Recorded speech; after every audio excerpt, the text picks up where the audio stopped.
রিম্পার রান্নাঘরে তোমাদের সবাইকে স্বাগত। আজ আমি তোমাদের ডিমের কষা করে দেখাবো। এর জন্য আমি 5টা ডিম প্রথমে সেদ্ধ করে ভেজে নিয়েছি, আর একটা মিক্সিং জারের মধ্যে বেশি করে রসুন, পেঁয়াজ, কাঁচা লঙ্কা দিয়ে আমি একটা স্মুথ পেস্ট বানিয়ে নিয়েছি, আর ওপর দিকে একটু টমেটো কুচি করে রেখেছি। এবার কড়ার মধ্যে আমি দেব গোটা গরম মশলা। তার জন্য একটা দারচিনি, দুটো লবঙ্গ আর একটা ছোটো এলাচ, আর দেবো একটু জিরে, গোটা জিরে, আর দিয়েছি একটা শুকনো লঙ্কা। ফোড়নের গন্ধ ছেড়ে গেছে। এবার এর মধ্যে দেবো বেটে রাখা মশলাটা।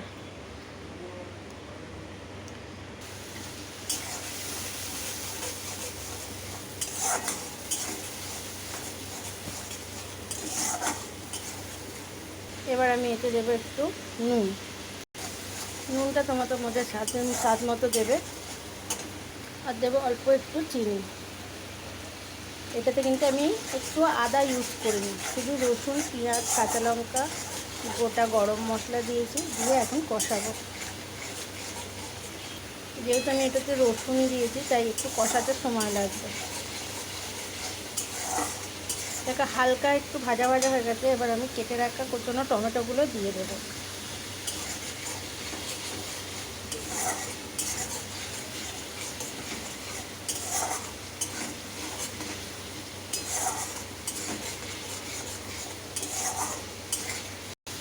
দেখো, এবার এর মধ্যে আমি দেবো হলুদ গুঁড়ো, আর দেবো ধনে গুঁড়ো,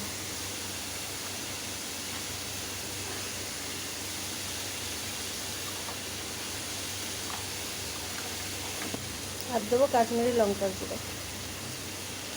তোমরা চাইলে লাল লঙ্কার গুঁড়োও দিতে পারো। আমাদের ঘরে যেহেতু বাচ্চা আছে, সবাই ঝাল খায় না, তাই আমি ঝালটা একটু কমই দিয়ে রান্না করি।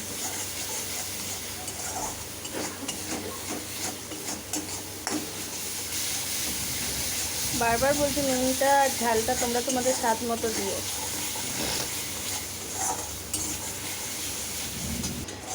দেখো, মশলাটা এরকম একটু কষানো হবে। মশলাটা দিয়ে হালকা হালকা তেল ছেড়ে দিয়েছি। এবার আমি এতে দেবো টমেটো কেচাপ।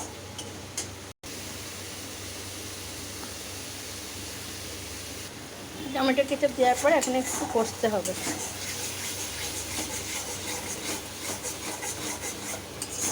আমি কষা অল্প অল্প একটু একটু করে জল দিয়ে আমি মশলাটা কষাচ্ছি।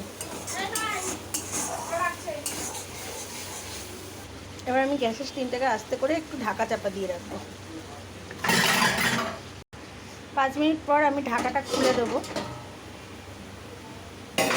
দেখো, এরকম তেল বেরিয়ে গেছে।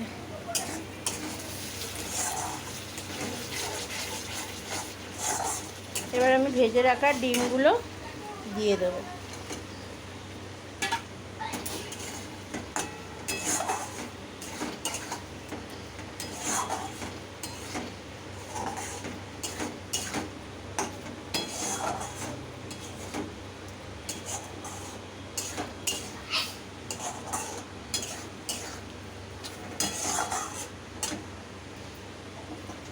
এবার গ্যাসের আঁচটাকে জোরে করে হালকা একটু জল দেব।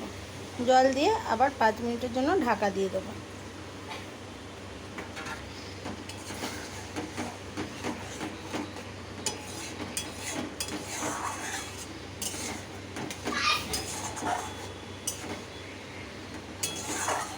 আমি একদম অল্প জল দিয়েছি।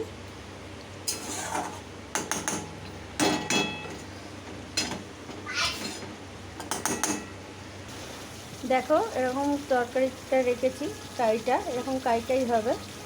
এবার আমি গ্যাসটা বন্ধ করে দিলাম। এবার আমি ওপর থেকে একটু গরম মশলা ছড়িয়ে দিলাম। তোমরা চাইলে ধনেপাতাও দিতে পারো। এখন এই মুহূর্তে আমার কাছে ধনেপাতা নেই বলে আমি গরম মশলাই দিলাম। এটা অপশনাল, যার যেটা ইচ্ছা সেটা দিতে পারো।